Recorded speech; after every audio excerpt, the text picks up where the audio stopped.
नमस्कार प्रिय छात्र और छात्राएं, एक विशेष जानकारी। इसमें जो आपकी वीडियो है 80 की स्पीड, 100 की स्पीड, 120 की स्पीड है, जो एक निश्चित पत्रिका से दी गई है। वो पत्रिका आपको PDF के माध्यम से व्हाट्सएप पर प्रोवाइड कराई जाएगी और उस पत्रिका को आप होमवर्क करेंगे और हमारे व्हाट्सएप पर भेजेंगे और हम उसकी जांच करेंगे, फिर आपको भेजेंगे। तो आप मिला करके फिर उसकी आपको प्रैक्टिस करना है। घर में कम से कम 10 बार उसकी नकल लिखना है और फिर हमारे दी गई स्पीड पर आपको टारगेट करना है, यानी कि 80 की, 100 की, 120 की। इसी प्रकार टारगेट करते रहेंगे और आगे बढ़ते रहेंगे। धन्यवाद। Ready, start.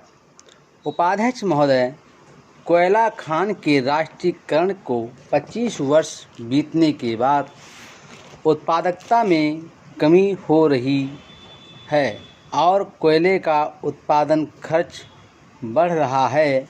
अतः तत्काल प्रभाव से भविष्य की प्रगति को ध्यान में रखते हुए सभी कोयला खदानों में अल्पकालिक योजना का संचालन किया जाना चाहिए। कोयला उद्योग के भविष्य के लिए बहुत ही आवश्यक है।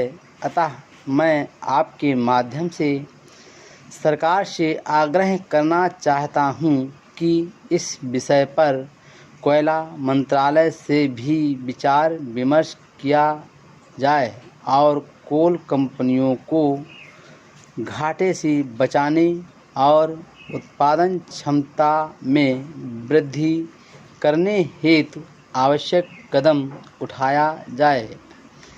जहां तक राष्ट्रीय असंगठित क्षेत्र उद्यम आयोग की स्थापना की गई है, उसमें आपने असंगठित मजदूरों के लिए बहुत सारे काम किए हैं। मैं इस सदन के माध्यम से माननीय मंत्री जी से कहना चाहूँगा कि जो हमारे लघु उद्योग हैं, उनके असंगठित मजदूरों को प्रोत्साहित करने की ज़रूरत है, जो आज भारी तादाद में ग्रामीण स्तरों पर और गांवों में बसते हों।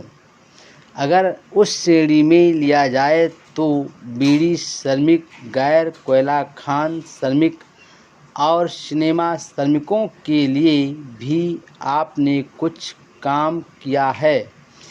चाहे स्वास्थ्य सेवा हो, आवास हो, बच्चों की शिक्षा हो या पेयजल आपूर्ति हो, उनकी समस्याओं का समाधान नहीं के बराबर हुआ है। जो लाभ उन्हें मिला है, मैं आपके दिए हुए आंकड़े देख रहा था कि 44 लाख बीड़ी श्रमिक, 50,000 सिनेमा श्रमिक और 70,000 गैर कोयला खान श्रमिक आपने इसमें शामिल किए हैं। आज ज़रूरत इस बात की है कि हमारी संख्या करीब 35 करोड़ है। हमने बहुत कम लोगों को असंगठित मजदूरों में शामिल किया है। आज पूरे देश में उनको चिन्हित करके ऐसे असंगठित मजदूरों को ज़्यादा से ज़्यादा सुविधा देने की ज़रूरत है।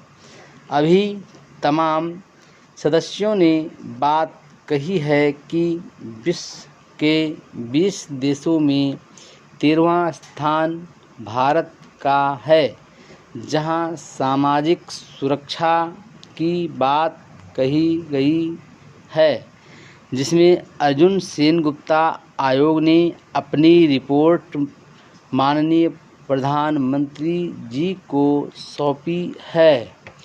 उस पर हमें तेज़ी से काम करने की ज़रूरत है। दिल्ली में ही फुटपाथ पर 30,000 संगठित मजदूर आज भी सोते हैं। यह ऐसी समस्या है जिससे समस्त भारतीय उद्योग उसमें काम करने वाले लाखों मजदूर और साथ साथ देश की अर्थव्यवस्था पर इसका बहुत ही प्रतिकूल असर पड़ रहा है।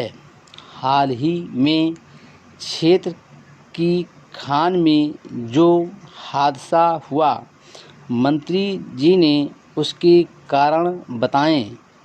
मुझे पता है कि उनके पास इसका कोई जवाब नहीं है।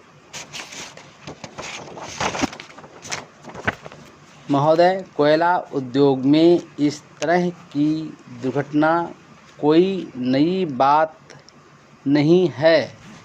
पिछले 10 सालों में हम लोग गिनाए तो हर 2-3 सालों में भयंकर दुर्घटनाएं होती रही हैं। अभी कुछ दिन पहले हमारे उधर धमाका हुआ, शहर में मकान गिरने लगे। जब डर के मारे लोगों ने चिल्लपों मचाई, जिसमें हम लोग भी थे, तो वह बंद कर दिया गया और उसके बाद दिखाया गया कि वहाँ तो काम ही नहीं कर रहे थे, जिसमें 15 कोयला मजदूरों की जान चली गई। हम देख रहे हैं कि हर 2-3 सालों में ये दुर्घटनाएं लगातार हो रही है। आखिर इसका कारण क्या है? और जब तक इसके कारणों का निवारण नहीं किया जाएगा, तब तक ये दुर्घटनाएं होती रहेंगी और कोयला मजदूरों की जान जाती रहेगी। मजदूरों का कोई ख्याल नहीं है। उनकी जो यूनियनें बनी हुई हैं, वे भी कोई ठोस कदम नहीं उठा रही है। इतना ही नहीं, आज़ादी के 60 सालों में हम महिलाओं के विकास की बात करते रहे। मैं तो उत्तर प्रदेश की मुख्यमंत्री जी को बधाई देना चाहता हूँ कि पहली बार उत्तर प्रदेश की सरकार ने बालिकाओं की शिक्षा के लिए काम किया।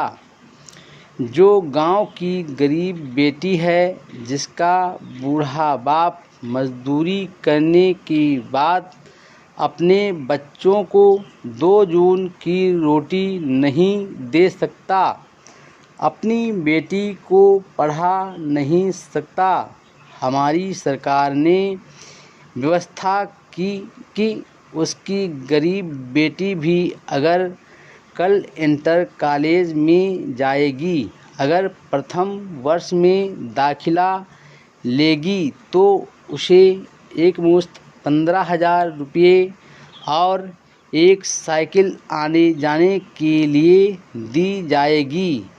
वह गरीब जिसका बाप मजदूरी करने के बाद अपनी बेटी के हाथ पीले नहीं कर सकता था, उसकी शादी नहीं कर सकता था, हमारी नेता ने उसकी शादी की पूरी व्यवस्था की।